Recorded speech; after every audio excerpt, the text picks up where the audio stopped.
نحمدہ ونصلی علی رسولہ الکریم اما بعد۔ ہیپی لائف چینل کے معزز سامعین و ناظرین اور امت محمدیہ کی مقدس ماؤں بہنوں اور بیٹیوں، السلام علیکم ورحمۃ اللہ وبرکاتہ۔ امید کرتا ہوں کہ آپ جہاں پر بھی ہوں گے اللہ کے فضل و کرم سے خیریت سے ہوں گے، اور دعا گو ہوں کہ اللہ تبارک و تعالی آپ کو ہمیشہ صحت اور سلامتی کے ساتھ پیار و محبت والی، خوشی والی، اتفاق و اتحاد والی اور پاکیزہ لائف اور زندگی عطا فرما کر اللہ تبارک و تعالی زندگی بھر آپ کو کسی کا محتاج نہ فرمائے، آمین۔ پیارے سامعین و ناظرین، جیسا کہ آپ کے علم میں ہے کہ ماہ شعبان شروع ہو چکا ہے اور اس کے تقریباً 10 سے 12 دن بھی بیت چکے ہیں۔ شعبان کا وہ مبارک مہینہ ہے جو اسلامی سال کا 8واں مہینہ ہے۔ اسلامی سال چونکہ محرم الحرام سے شروع ہوتا ہے تو یہ اس کا 8واں مہینہ ہے، اور آپ اس کو یوں سمجھیں کہ شعبان کا جو مبارک مہینہ ہے یہ رمضان کے لیے گیٹ وے ہے، دروازہ ہے، ڈور ہے، اور شعبان کے مہینے ہی سے رمضان المبارک کی ٹھنڈی ہوائیں، رمضان المبارک کے انوارات، ثمرات اور برکات کا آنا شروع ہو جاتا ہے۔ یہی وجہ ہے کہ پیارے آقا جناب محمد صلی اللہ علیہ وسلم رجب سے یہ دعا پڑھتے تھے کہ اے اللہ ہمارے لیے مبارک کر رجب اور شعبان کو، اور ہمیں رمضان المبارک تک پہنچا دے، اور کثرت سے یہ دعا مانگتے تھے۔ تو پیارے سامعین و ناظرین، بہت سارے دوست احباب پوچھتے رہتے ہیں جو 15 شعبان ہے جسے شب برات بھی کہا جاتا ہے، عرف عام میں شب برات سے مشہور ہے، تقریباً 17 صحابہ کرام سے اس کی فضیلت اور اس کی عبادت کا تذکرہ ملتا ہے۔ یہ عظیم رات ہے، اس رات میں خصوصیت کے ساتھ، اہتمام کے ساتھ انسان کو عبادت، ذکر، تلاوت اور اللہ رب العزت کے ساتھ راز و نیاز کا تعلق قائم کر لینا چاہیے۔ عمومی دیکھا جاتا ہے کہ یہ رات عام طور پر لوگ بدعات میں، رسومات میں، لغویات میں، ایسے کمکمے جلانے میں اور پٹاخے جلانے میں صرف کر لیتے ہیں۔ ایسے ہی آپ 29 مارچ 14 شعبان کی شب ساری رات عبادت کریں اور دن کے وقت روزہ رکھیں، ٹھیک ہے؟ تو پیارے سامعین و ناظرین، ایک میں آپ کو عجیب تصویر یہ بتا دیتا ہوں۔ آپ اس رات سب سے پہلے عشاء کی نماز کے بعد جو ہے نا 2 رکعت صلاۃ توبہ پڑھیں، ٹھیک ہے؟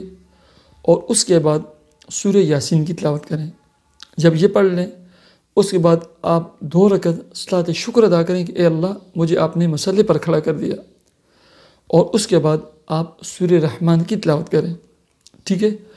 اس کے بعد آپ 2 رکعت نماز جو ہے نا صلاۃ حاجت کے نوافل ادا کریں، اور اس کے بعد آپ سورہ تغابن اس کی تلاوت کریں، ٹھیک ہے؟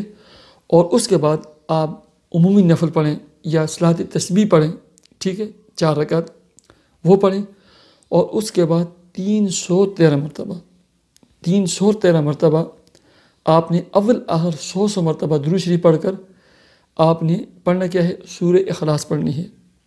مختصر درود شریف میں آپ کے سامنے رکھ دیتا ہوں۔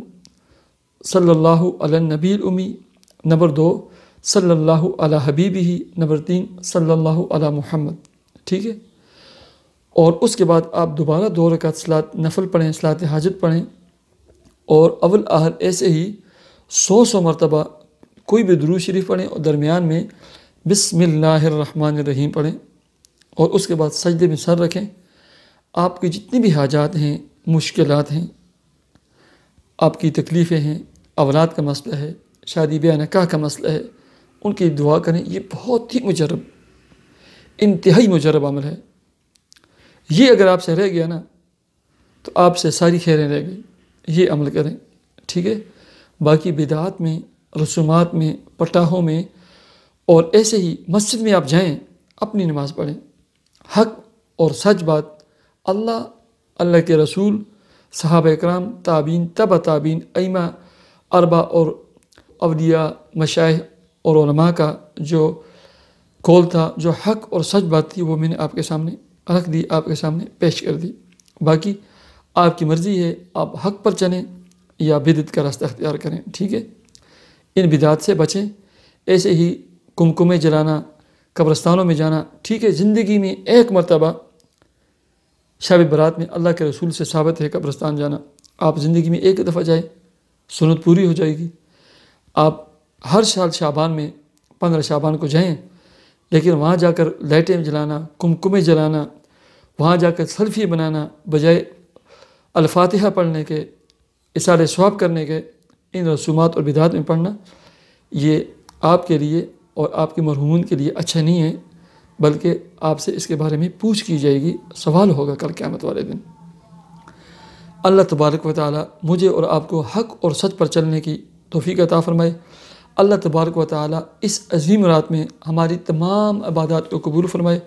اللہ تبارک و تعالی میری اور آپ کی جملہ مشکلات اور پریشانیوں کو اور امت مسلمہ کی تمام مشکلات اور پریشانیوں کو حل فرمائے، دور فرمائے۔